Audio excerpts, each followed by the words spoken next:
Welcome to The Lock Shop with Nielson and Hustler, powered by Coolbet Canada.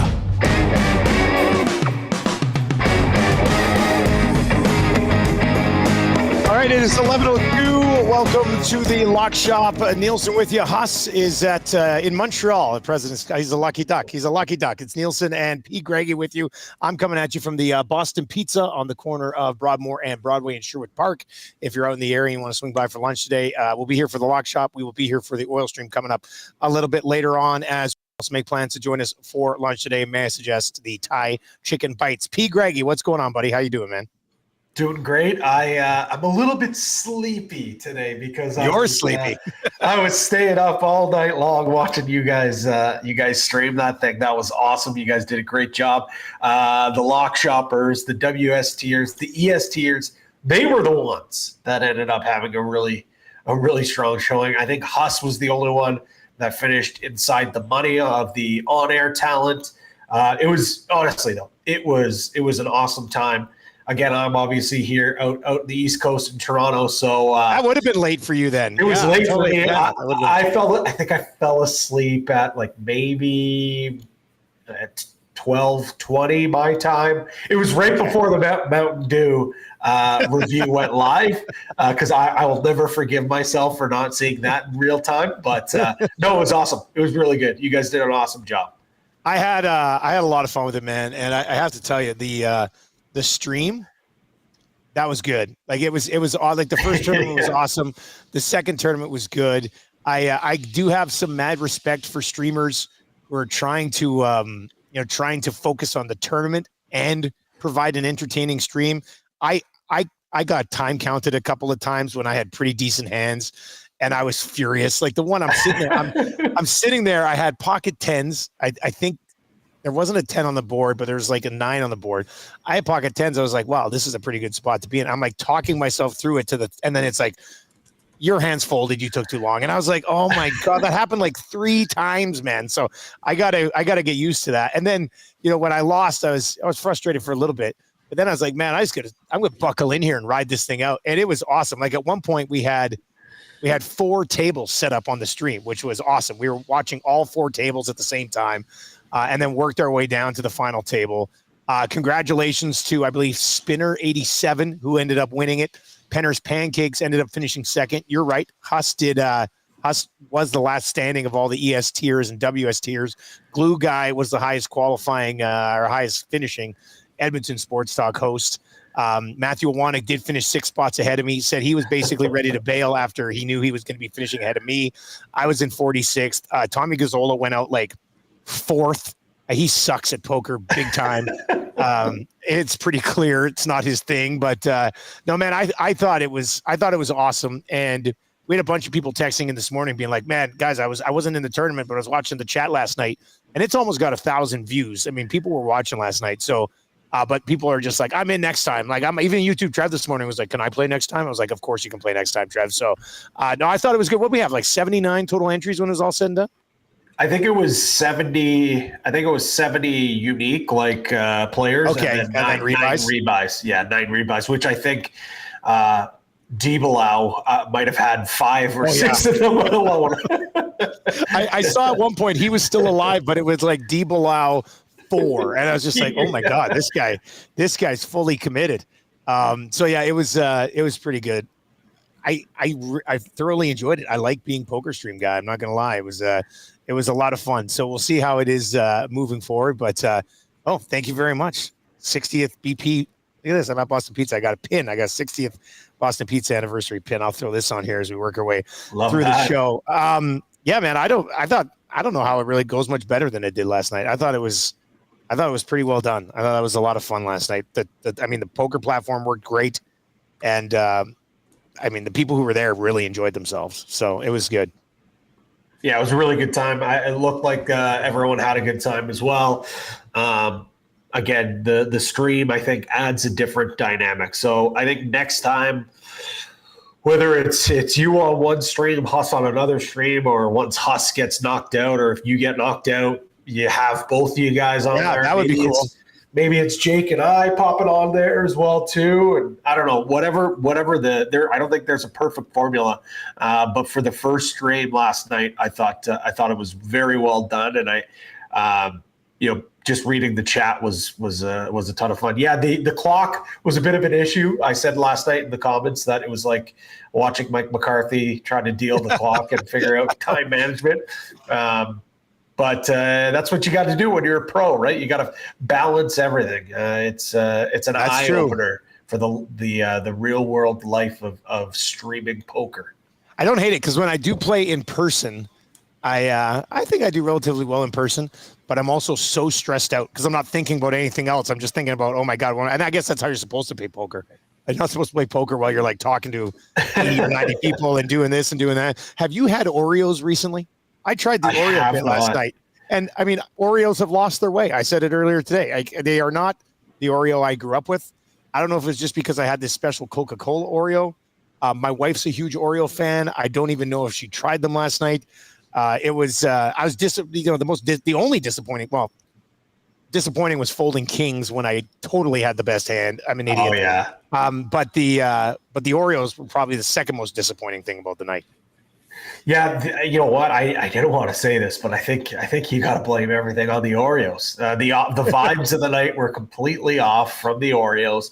Then that trickled into the timing issues, and then that trickled into you feeling like you had to chase, and you couldn't figure out your timing in regards to rebuys, and then finally you found out, but then at that point it was too late because it was right after the timeout. So blame it on the Oreos, man. The Oreos completely reshaped the way that event went, and so I don't know what we need to do next time to get the vibes right for you for the stream, but it's not the Oreos. That's certainly not it. I'm going full Bilal or whatever his name was.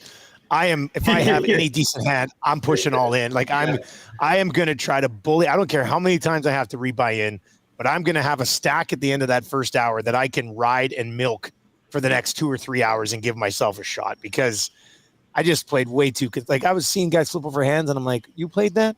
I would have folded that for sure. So it's just, I played like a coward last night, and I promise I'll be better. We got to look at the October schedule and find a night that's going to work, preferably when Jets aren't playing, Oilers aren't playing, and there's no football, which might be tough to do, but we'll find it, preferably a Tuesday if we can. I know there's a lot of hockey games on Tuesdays, but we'll take a look at the schedule. We'll get that October date confirmed here right away. I think the next one's going to be bigger. It's going to be better, and hopefully I finish better.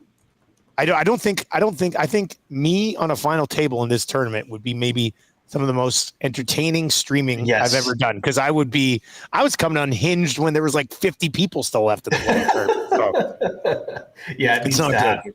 Yeah, it's not good. Yeah. Do you think Huss has a side gig in Montreal where he goes around and tries sodas from Quebec and lets us know how they taste? I hope so. He's the Mountain Dew sommelier, I called him this morning. Unbelievable review. It just in perfect Huss fashion. I know in our group chat we were saying that I'm hoping that there is a President's Cup poutine that we can get a food review from Huss live at Royal Montreal. There has to be. When it comes to soda reviews, food reviews, there's not too many people who do it better than Huss. And that just watching that video this morning, I could not stop laughing. You know, him just. There's a hint of cherry in there. Like, it was unbelievable, man. It was unbelievable. I would bet my house, and I have a wife and kids. I would bet my home that Huss has some sort of poutine review from the President's Cup. He's not a man who lets us down regularly. So I think he's gonna step up and deliver. How about this? Penner's Pancakes, who finished second in the Lock Shop Poker Series event last night, said he did not even know it was streamed. He will definitely be in the chat next time. Maybe that's why I was losing my mind. I was a full-blown Penner's Pancakes stan during the when he just kept going all in. I was like, I can't believe you weren't watching on the chat, man. We were all over you last night. That was You know what, though? He probably wasn't on the chat, managed to stay focused, and ended up cashing second place. So it looked like there were some people distracted by the chat. Indeed, I mean, how couldn't you? It was electric content. It was a lot of fun. It was really good. And like I said, the not even just the stream, like the chat in itself was a great conversation too. Jen, I know she was saying like she couldn't get any good cards, and then out of nowhere, like she just went on this like historic run. That was unbelievable. I thought that was really cool too. So I think we got to have streams. I think Huss, we got to figure out a way how we can get Huss in on. Simple enough. I mean, that's pretty easy. Him and Remo could easily put their tables up on WST. I mean, that's just an easy way to do it. Dueling stream, and then amalgamate them once one of the guys, whoever goes out first, I guess, pops on the other stream, and kind of it becomes our host, I guess you could say.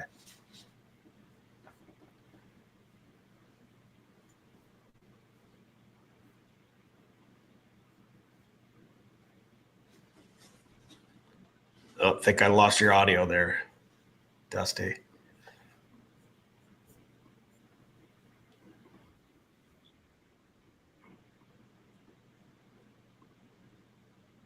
Nope, still can't hear you, buddy.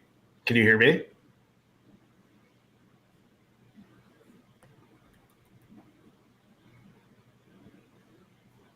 Not too sure what's happened here, but we've lost audio, it seems.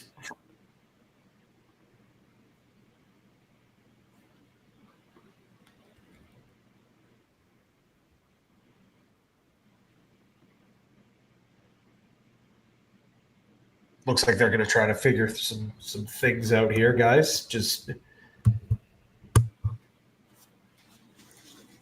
Okay, so the chat, it sounds like you guys can hear me, no problem, but we don't have Dusty here. Although I think we might have something here. I can hear something in the background.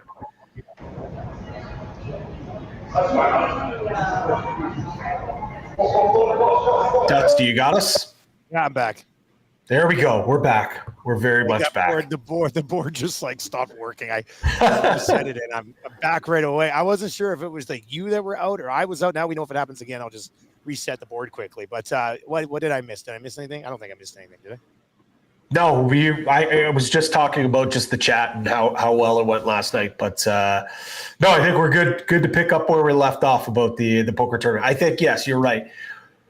Date, we'll figure out a date. Stay tuned to our socials. Stay tuned to everyone's socials. We'll get a date out. We got to figure out a day where hopefully there's a day off. There might not be a day off for both hockey teams, but maybe that might make things interesting as well. You guys are watching the game while playing poker. I'm trying to. There's got to be like there might be a Tuesday. If not, there's definitely a Wednesday night that both teams would be off. So we'll make something work as long as it's got to be a Tuesday or a Wednesday night. There will be a Tuesday or Wednesday night in October where we can run this thing back. So be listening and be following Coolbet socials, our socials, for the details on that as we continue to work our way towards what should be a very good third Lock Shop Poker Series event. Very much looking forward to that. I am looking forward to seeing what Huss brings to the table from President's Cup. On a scale of 1 to 10, Patty, what's your jealousy right now of Huss off to Montreal? Oh, man. I mean, Montreal is an awesome city to begin with. The President's Cup, I know it doesn't have the allure of maybe, let's say, a Ryder Cup, but I think it's still going to be an awesome event. I really do. I think it's going to be a really cool event. Anytime, you have international pride, I guess you could say, for this team, but the fact that it's in Canada, the fact that you've got 3 Canadians, one of them, Taylor Pendrith, obviously our guy, but Corey Connors, Mackenzie Hughes, and then even Mike Weir, the coach. I think there's going to be a lot of pride at this event. I think a lot of people are excited for it. Sounds like there's a pretty good buzz around the city and the greater area of Montreal. So pretty freaking jealous of them, if you couldn't tell. Yeah, I think he's a lucky duck. He plans things properly. This guy plans. Yes, he does. Extremely well. I mean, he always is nailing it. People are saying I'm very quiet. Do I sound very quiet to you, Patty? It's a bit quiet, but I definitely was a little bit quieter than what you started out with. But I don't know. I can hear you. Yeah. Okay. How about that? Is that a little bit better? Might be a little bit better. we'll make that work at some point. All right. Let's get into the President's Cup. Pat. How do you bet this? Let's lay that out for people. Like, how do you bet the President's Cup? It's tricky. I think when you look at the talent that Team USA has, you look at the roster and you compare it to what Team International has. Like, I think there's a good chance that the US really, really runs away with it. I'd be surprised if we don't see them hoist the trophy. I'd be surprised if it's not in convincing fashion. With that being said, though, there's a lot of options that you can bet at Coolbet when it comes to this event. You can bet on the top combined point scorer, so that's the best player in the tournament. You can look at betting on the top international point scorer, the best wild card, which is the captain's pick. And you can look at different international flavor as well. Top Canadian. I know there's only 3, but there's options there. Top rookie. And then as the tournament progresses, when we see these pairings and these groupings come out, then you can do your head-to-head betting at the start of each day. There's a few places that I kind of looked into. 3 bets that are really, really like 2 of them are more of like kind of value plays, whereas the other, I guess they're all technically value plays, but I kind of stayed away from like the top scorer. Just the fact that Scheffler and Xander are just, on a different level when it comes to some of these guys. So I'll start where my card kind of starts off with is my longest shot, and that's betting on. This is the best number you can get in the market right now. At 20-1. I've seen them as low as 14-1 and even 16-1 in some places. But regardless of the price, it doesn't really make sense for him to be the top international point scorer. Makes much sense at all based off the way that he's played. One of the best golfers on this team. He just finished up a really, really good Sunday, shooting a 65 at the BMW PGA Championships over in England. He made it to East Lake, one of the few players that made it to the BMW Championship where he finished inside the top 20. So I really like him as a long shot bet. Top rookie in the entire tournament, Russell Henley. We talk about this guy all the time on the Lock Shop. Plus 550 to be the top rookie. And it's pretty crazy to think, Dusty, that the fact that this guy is making his President's Cup debut at 35 years old. Yeah, that's crazy. He's never played in this event, and he's never played in the President's Cup either, which is kind of crazy to think. But we know how good of a season he had. And when you compare the other rookies there, like Wyndham Clark is at plus 200. Wyndham Clark is a great golfer, but he has not been a great golfer to this year. Theegala plus 325. I love Theegala, and I thought about it. I just don't know how much they're going to rely on him just based off the way this course is kind of laid out for him. And then, Harman, you can say the same thing, as a Wyndham Clark. Harman really didn't have a very good year. So the fact that you're getting Russell Henley at plus 550, the way that he's coming in to this, it's a no-brainer.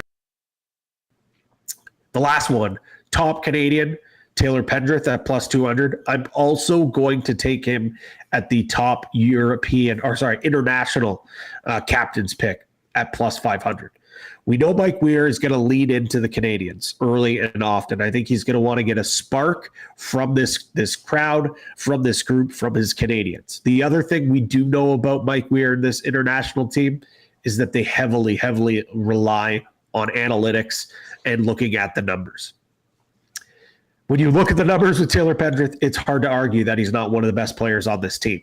Over the past 3 months, Pendrith ranks 3rd in stroke gains approach, 5th in strokes gained putting for this team. I know he is an 0-4 record the last time out at Quail Hollow, but I know he is dying to kind of bounce back there and put on a performance in front of these Canadian fans. He's a way different golfer than he was 2 years ago. His putting is one of the best on tour, and we know how well he can stripe the ball. This is a tighter course. You do have to find fairways, but with the way that we've seen him hit the ball lately off the tee, he should be fine. And his approach numbers, as mentioned, just have been outstanding. I think he is a perfect player for a lot of these team events. Okay, a few pretty good picks in there. I am going to actually be with Theegala here. for top rookie. I'm glad you brought him up. I like the way that he basically would have been your number 2 choice here, right? Is that not what you're saying? Would he have been? He probably would be my number 1 choice. I just looked at the number on Henley and liked the number better. I think that's kind of the way I looked at it, to be honest, Dusty. I saw Sahith at plus 325, and I was just like, you know what? I still don't mind that number. Henley probably would have been my second best value on that front as well. Huss did send us some picks. We'll get to those coming up. The one aspect that I want to kind of look at, because I like Xander for top USA scorer at plus 450, but I do find it interesting. You know, when we see Scotty Scheffler throughout the year, there's different. I mean, he's usually in a class by himself. Yeah. Top American point scorer right now, Scheffler at 4-1, and then Xander right behind him at plus 450. So where do you come out on those two guys? And am I crazy to think that Schauffele might be the way to go, even though it's not much more to get Scheffler? What are your thoughts on trying to get even better of a number and just going top combined point scorer? Yeah, at 7-1.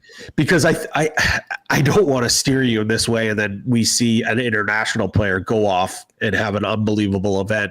Maybe if they're up ahead, it's kind of like what you see in the NFL, where you put your quarterback down and allow other guys to get opportunities to play. Maybe that happens. So maybe top US is the safer play.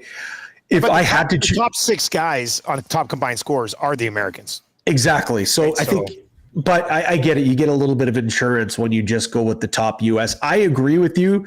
I think when you look at track records, when it comes to who has played better at these type of events, it has been Xander. Xander has been look at what he did last year at the Ryder Cup. He was the better player than Scotty Scheffler was. Look at what Xander does in majors. He won 2 majors this year. He is not a guy that crumbles under pressure like we used to see from him. He is a big game, big moment type of player. Sure, Scotty has become that as well, but I think you could flip a coin when it comes to these two guys. And if it's that close, that razor thin of a margin between the two players, then go ahead and take the better number.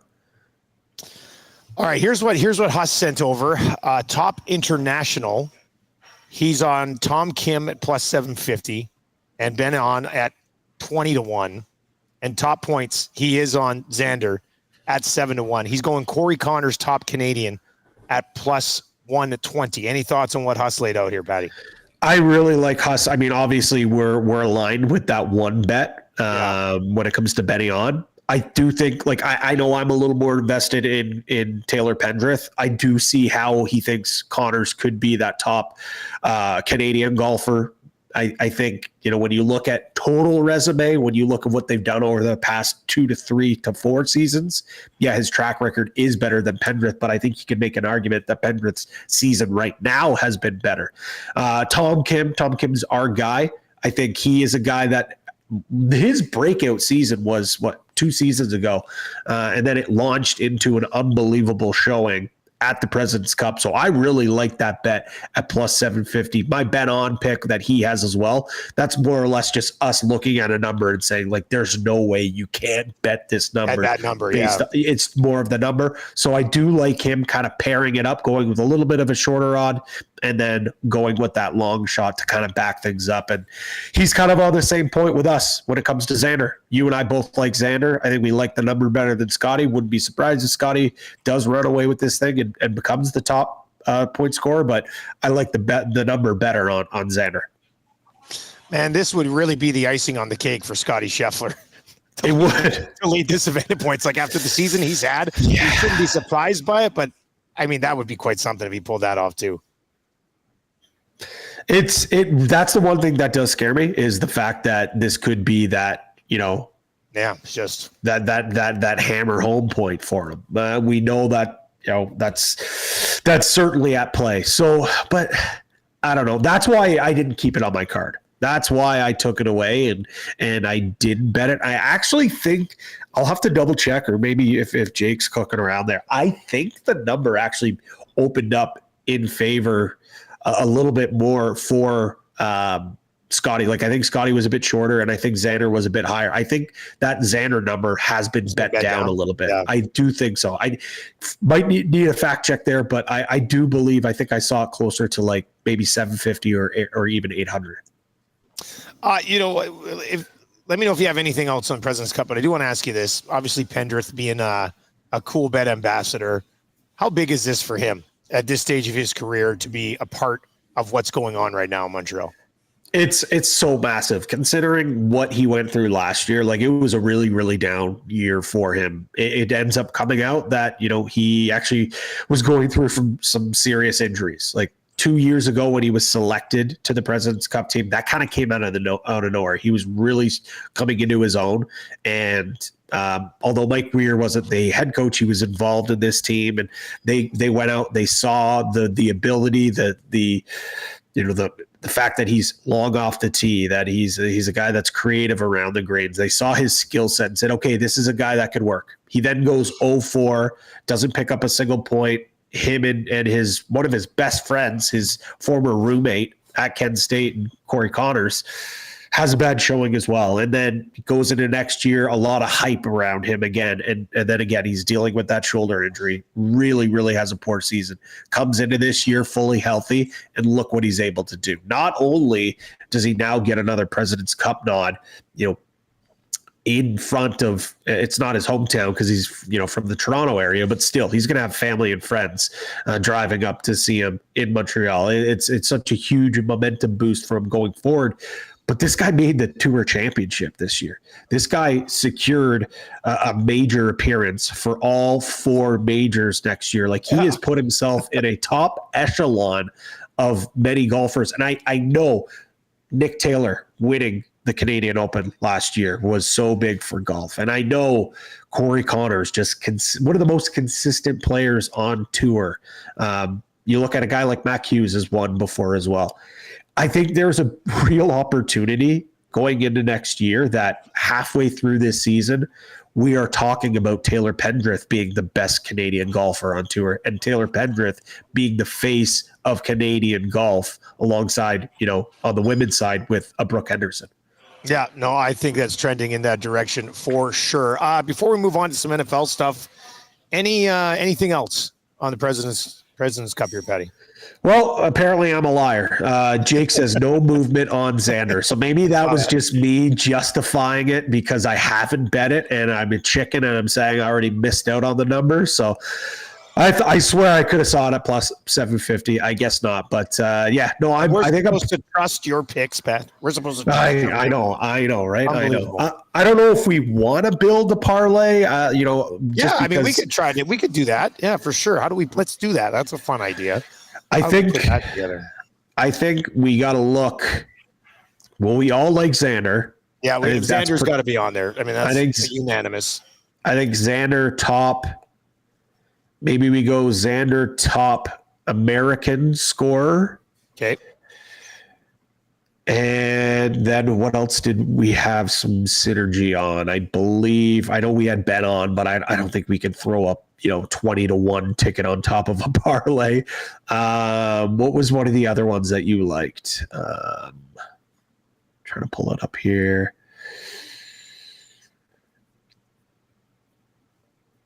If we have, do we want to go Corey Connors top? I'm pretty heavy on Pendy here, but if you can add him, Corey Connors top Canadian maybe. Or do we want to get our guy, friend of the program, Tom Kim, into something here? Oh, I think we might have lost Dusty again.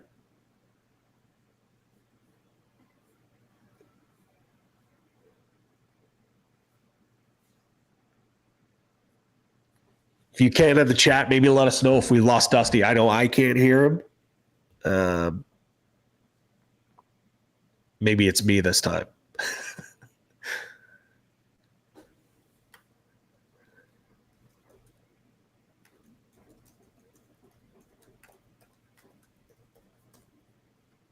Yeah, okay. It sounds like we've lost you, Dusty. It sounds like we lost your audio once again.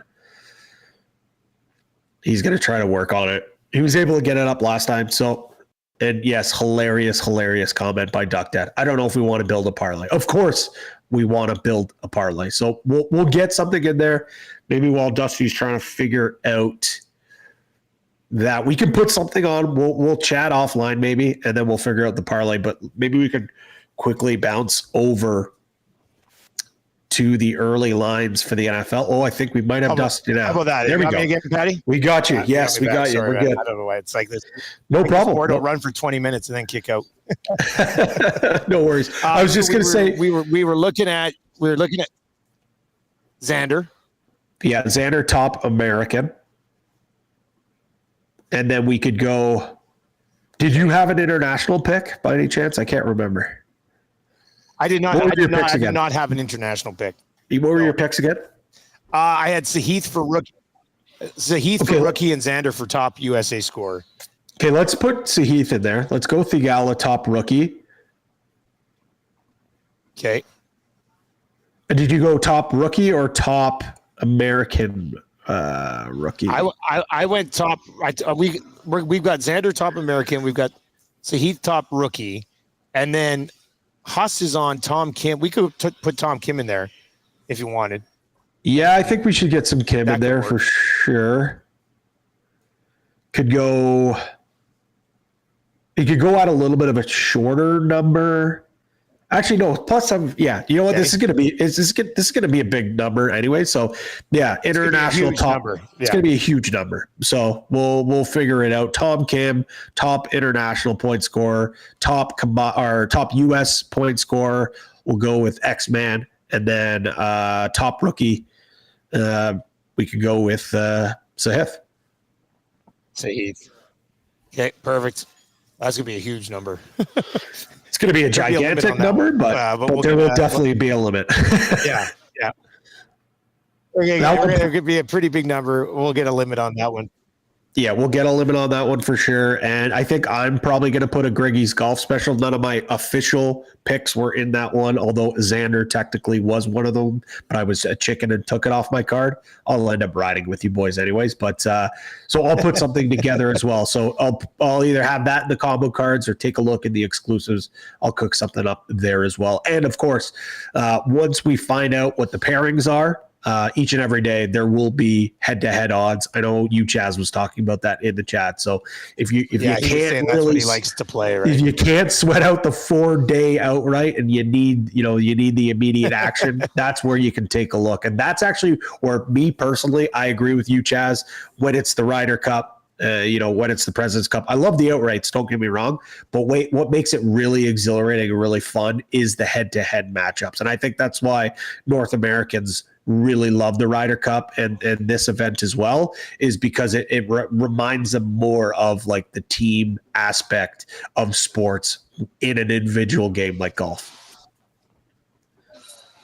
All right, let's slide over to the National Football League. Well, obviously, I dive into Thursday Night Football a little bit more. Tomorrow, we'll get to our official NFL best bets on Friday here on the Lock Shop. A couple of things that we've already put up or that we did earlier today. One of them is already up. We did it yesterday, and that was the early bird special. You can find that in the combo cards at coolbet.com. That one is already up at the top. And then today we ended up spinning the wheel, and the wheel today, it was interesting once again. The wheel hit in week 1.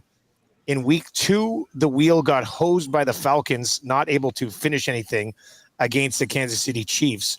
The wheel earlier today on the Nielsen show spun the Miami Dolphins at minus 111 money line. They are at home against Tennessee, so I don't love the Dolphins, but they do only have to beat Will Levis, so that's not the end of the world. Green Bay Packers minus 135 at home against the Minnesota Vikings.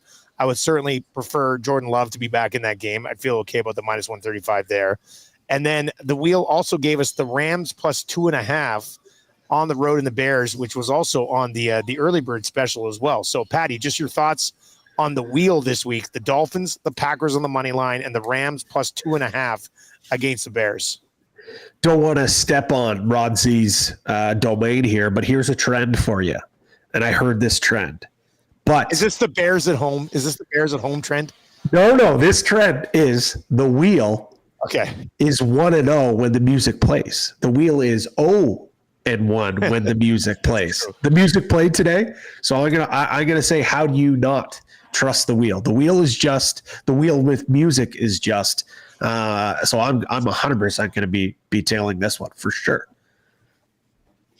Yeah, and what that came in at plus 562 before any sort of combo card boost too. So I think we're gonna end up getting a pretty good number on that one. Patty, what have you looked at early in the week here in the National Football League? Anything that you decide to hop on right away? Well, you guys talked about it yesterday on the Lock Shop, and Jake talked about it in his weekly recap, which if you haven't checked it out, they're on Twitter, TikTok, Instagram. Really like what Jake's doing, kind of dives into the numbers, takes a look at some trends. And I think, he named it perfectly, the year of the underdog. And just the fact that these underdogs of what is it, 6 or more points are just hitting at an unbelievable rate. We're seeing, these massive underdogs win outright. So that's where I'm looking. Like, I think is it 5 or 6? Whatever it is, it's insane. And I know, like, you look at the Cowboys and the Giants are 5.5. That game tomorrow, I don't care what the trend is. Like, I truly can't ride with the Giants, but I also have no faith in this Cowboys team. I don't think this. I think I'm going to get sucked into the Cowboys on that one, buddy. I think it's a stay away. I talked to Shane who works with us as well, and he said it feels like this is the type of game where you bet on the Giants, the Cowboys win by 30. If you bet on the Cowboys, it's going to be a backdoor cover, and they're going to barely miss out. So for me, it's a stay away. Looking at some of those other trends, when you look at Jacksonville plus 6.5 against Houston. How in any planet can you ride with this Jacksonville fan? And I know you are a literal card-carrying member of the Trevor Lawrence fan club, but he looks broken. He looks absolutely broken right now, man. Like, I don't know how you could possibly ride with him. So I think I'm going to probably fade the trend and go with Texans minus 6.5. I really like the Buccaneers catching 2.5 as an underdog against the Eagles. I know I've been fading the Eagles all season long. Preseason, I'm fading them in all my futures, but I just don't. The Eagles should not have won last week. Like, if it was not for two Saints players running into each other and a prayer from Dallas Goedert to run in a touchdown, they probably lose that game. I know Bucs took a little bit of a step back last week, losing to a really bad Broncos team, which kind of makes me believe that they're going to have that bounce back. So I like them as underdogs. I would love to see it get up to plus 3. I don't know if we'll get to that point, so you might be stuck getting it at 2.5. But I am not a believer in this Eagles team at all. Just to quickly speak on Jacksonville, because as you mentioned, I am a legitimate 60 card carrying member of the Trevor Lawrence rookie card fan club, which has just been the ultimate backfire on me. But how do you think, like, he's not that bad, right? Like, is he, I don't know if you saw the numbers. Somebody's like posting Daniel Jones's numbers and right next to Trevor Lawrence's, and they're pretty much identical. And people are like, worst quarterback ever, still supposed to be the one. I still believe that there's something there. I don't know. We had Dave Naylor on our show Tuesday after he covered that Bills game. He was covering the Bills game, and we were talking about Trevor Lawrence, and he's thinking that maybe it's a coaching change and a fresh start, and maybe that works for Trevor Lawrence because I don't know. We've seen enough things from him to know that he's better than what we're seeing right now, haven't we? We certainly have, and we've seen it since he's a 16-year-old kid in his sophomore year of high school. We've been talking about this guy being the guy for an unbelievable amount of time. Yeah. Like and he goes to Clemson and he looks virtually unbeatable. And then even in the NFL, he has flashes of brilliance. But it comes to a point where you're not this young, promising prospect, and it's about time that you step up and become the guy. We just haven't seen that for a long, sustainable time. I think he's too talented. I think he has too many raw abilities where you fold up shop and you give up on him, because look, even guys who've had reclamation projects across the league, Geno Smith, look what he's been able to turn things around. Sammy Darts in Minnesota right now. We talked about the Bucs. Like, look at what Baker Mayfield's able to do.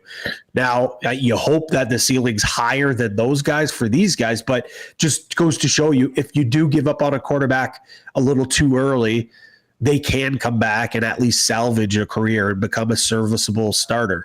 Again, his ceiling should be higher than that.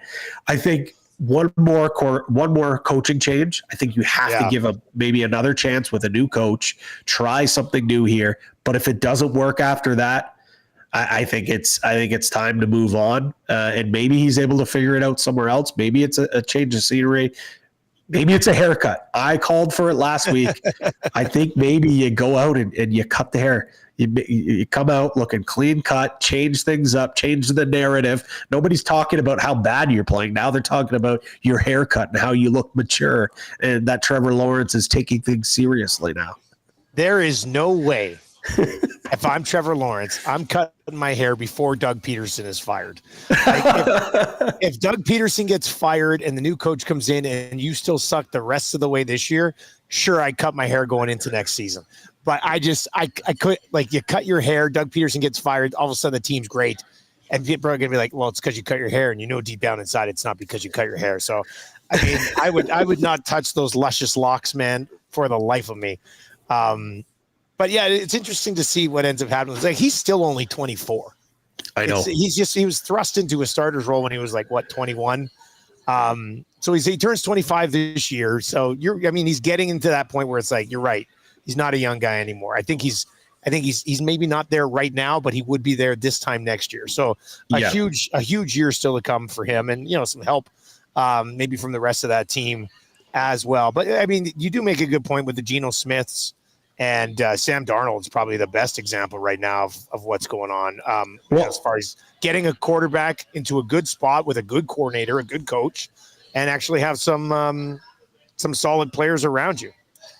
Do you know what blew my mind the other day? And I don't know where I saw it, but it just reminded me that Sam Darnold is actually younger than Joe Burrow. And Joe Burrow is crazy.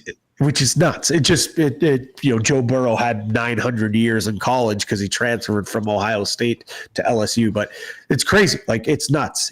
Sam Darnold is younger. And that's what I mean. Like, you don't want to give up on a guy that soon, because we've seen guys been able to figure things out, go to a new team, and sure, maybe they're not the elite of the elite quarterbacks that we've seen or that we hope to see. On the flip side, though, you don't want to wait too long and invest more money. Contracts are going to obviously come up. So I think it's a really, really tough spot for the Jags. I think, he is your guy. You got to go with, I think the big thing, and I've already said it, but I think it's a coaching change. Give them one more coaching change. And if you see the same things here, then I think you know what the answer is. All right, 780-218-9999. Splitty Rooney in the Nasty Chat says the investment needs cornrows, and I don't see him losing again.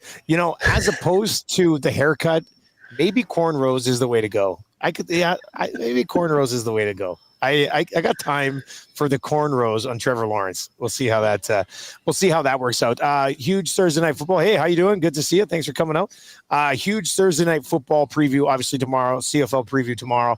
On the Lock Shop, and then NFL Best Bets episode on a Friday. I'm around all week this week, so I'm looking forward to getting in on all of those shows this week. Patty, I was texting you a little bit earlier about some NHL futures, and I think we probably schedule maybe next Tuesday's a big NHL future show. That would make a lot of sense. Yes. But did you find anything you like today? You know what? I tried to dig into some stuff, and then I ended up just getting so distracted by the President's Cup. But I did have a chance just to even quickly look into some things. And the one that there's so many things, buddy. You need to set aside. You need to set aside a lot of time. That is 100% true. The one that kind of surprised me, and this is a bit too big of a number, and I was watching the game last night, Gord Miller and Mike Johnson. Don't get me wrong, they do a great job. They call a fantastic game. But listening to them talk about the Ottawa Senators, you would think that they were talking about the Edmonton Oilers or the Colorado Avalanche. the expectations for this group to finally take that step just seems way too high to me.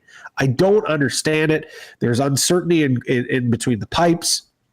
They don't even know if they're going to start with their actual starter healthy at the start of the year. I look at the number at minus 145 for them to miss the playoffs. And again, that's a bit too short of a number for a future for me. But I just don't see how this team, with the way that division is laid out, like who is taking a step back? Who is going to take that step back? When you look at in that division, the next shortest number is plus 150 for the Boston Bruins to miss the playoffs. I don't see the Boston Bruins missing the playoffs. You're right. I agree. I don't see the Toronto Maple. Say what you will about the Toronto Maple Leafs. I don't think the Toronto Maple Leafs are missing the playoffs. Like I don't see a world. Maybe it's Tampa, but we've been calling for the demise of the Tampa Bay Lightning for how many years now? They find a way to still make the playoffs.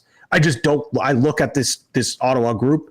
Sure, it's a fine group, but who are they dethroning in that division to make it in? And you can even talk about Detroit, who their odds for them to make the playoffs is 1 plus 125.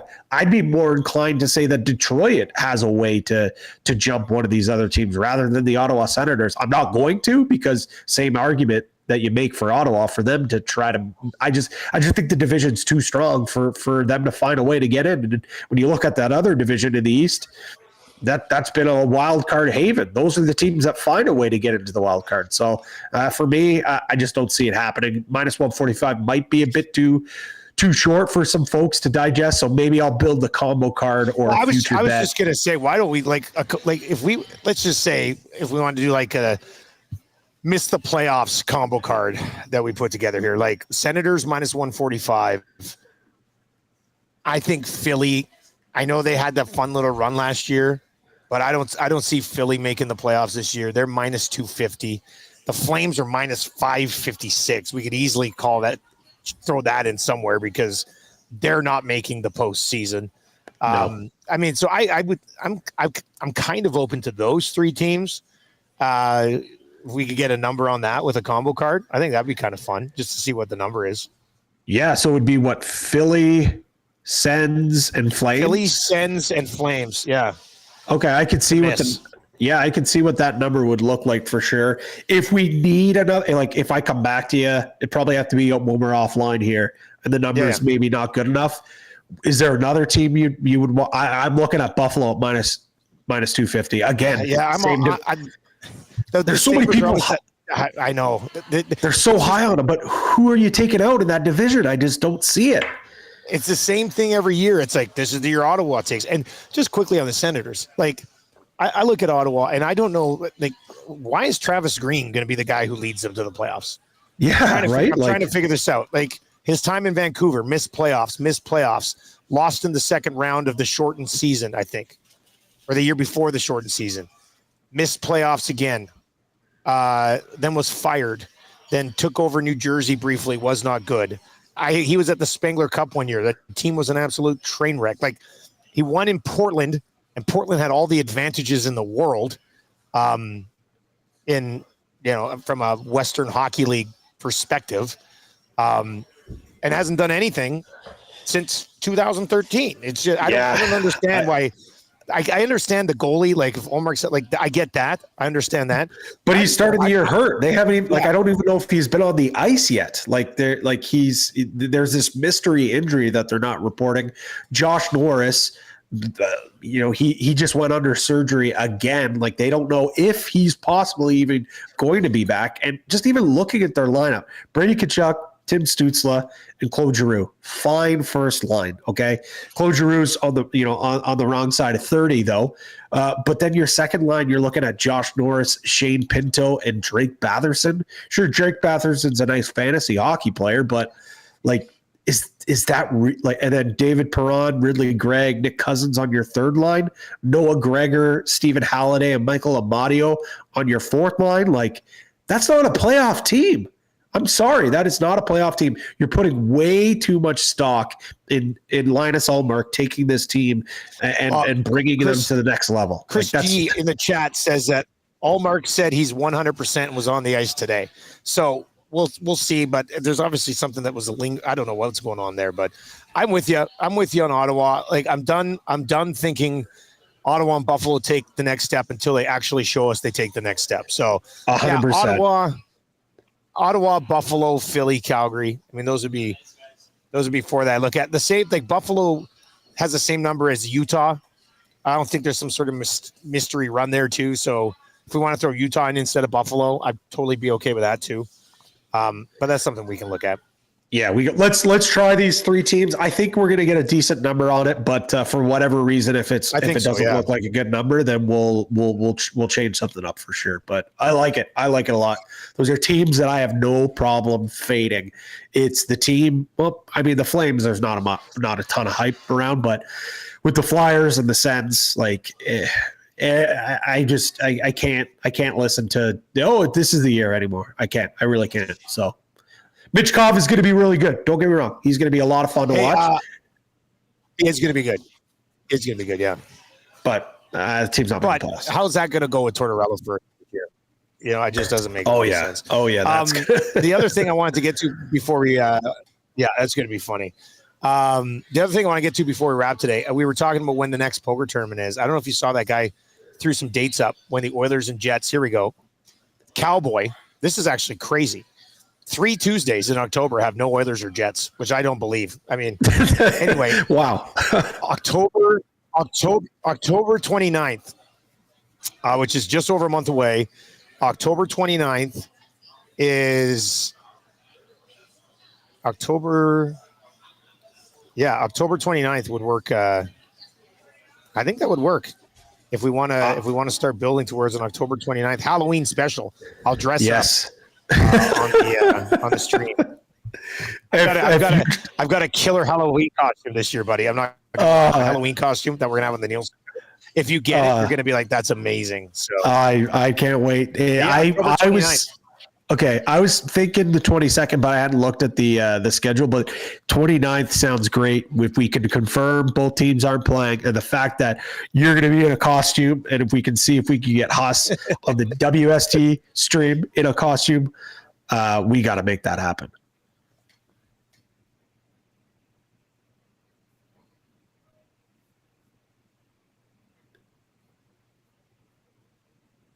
Oh no! Do we just as the show's about to end? I think we lost Dusty once again.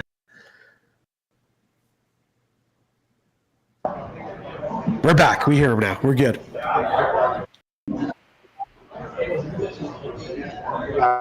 I'm there. Yeah, we can hear you. We can hear you.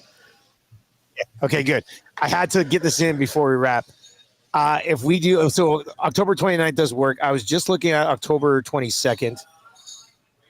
I don't think that one, I think there's, let's see. October 22nd, Oilers are at home, so that won't work. And the Jets are playing in St. Louis. So the 29th is probably one that's going to be perfect. And you're right with the Halloween stuff.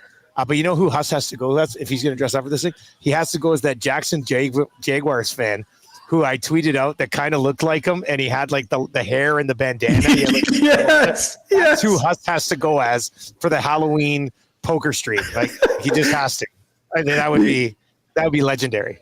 Oh, are you Trevor Lawrence for Halloween? No. I'm the sad Trevor Lawrence fan at the Monday night game against the Buffalo Bills. I swear to God, he dresses like that, and we take a picture of him. You put him side by side. You won't even be able to tell the difference. That's so good. It has to happen. So good. Yes, it does. Yeah. No, that's real good. I like that. All right, Patty. Well, thanks for popping in today, buddy. Sorry about this board connection here. We're gonna try to get the oil stream as well. If you're listening on TuneIn or iHeart or at EdmontonSportsTalk.com, oil stream coming up at noon. We are here at Boston Pizza. A few AM nasties already rolling in. The Godfather's here. I saw Big Uke just came walking in as well, fresh off of a late night at the poker tournament last night, which was an absolute hoot. And fun show today, Patty. Are you going to pop by tomorrow? Are you popping by tomorrow? Are you popping in Friday? We're going to get Jake in the mix here too, I guess. Yeah, let's get Jake to pop in for the Thursday nighter, and then maybe for Friday we do a little 3-man weave. Perfect. I love that. That's going to be great. All right, that's going to do it for Lock Shop today. Oil Stream coming up on YouTube, TuneIn, iHeart, EdmontonSportsTalk.com. Stick around. Lots to get to with the Oilers playing the Jets tonight.